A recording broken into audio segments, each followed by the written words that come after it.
Team अपनी मुहिम का आगाज़ आज से करेगी।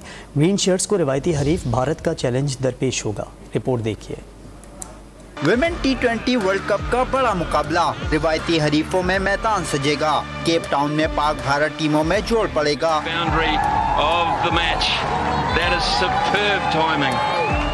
खवातीन के T20 वर्ल्ड कप में पाकिस्तान और भारत की टीमें इतवार को आमने सामने होंगी। केप टाउन में शेड्यूल मैच पाकिस्तानी वक्त के मुताबिक शाम 6 बजे शुरू होगा। दोनों टीमें मेगा इवेंट में अपना पहला मैच खेलेंगी। पाकिस्तान और भारत की टीमों ने मैच के लिए भरपूर तैयारियां की हैं। ग्रीन शर्ट्स फातिहाना आगाज के लिए पुरअज़्म हैं।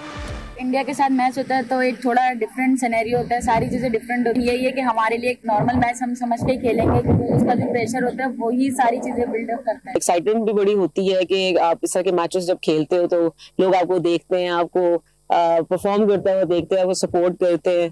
तो आई गेस इस तरह के मैचेस का मज़ा डिफरेंट ही होता है। T20 क्रिकेट में भारतीय वुमेन टीम को पाकिस्तान पर बढ़तरी हासिल है। दोनों टीमों के दरमियान खेले गए 13 मैचेस में से पाकिस्तान ने सिर्फ 3 जीते, जबकि 10 में भारतीय टीम कामयाब रही है। तफसीली रिपोर्ट आपने देखी। वुमेन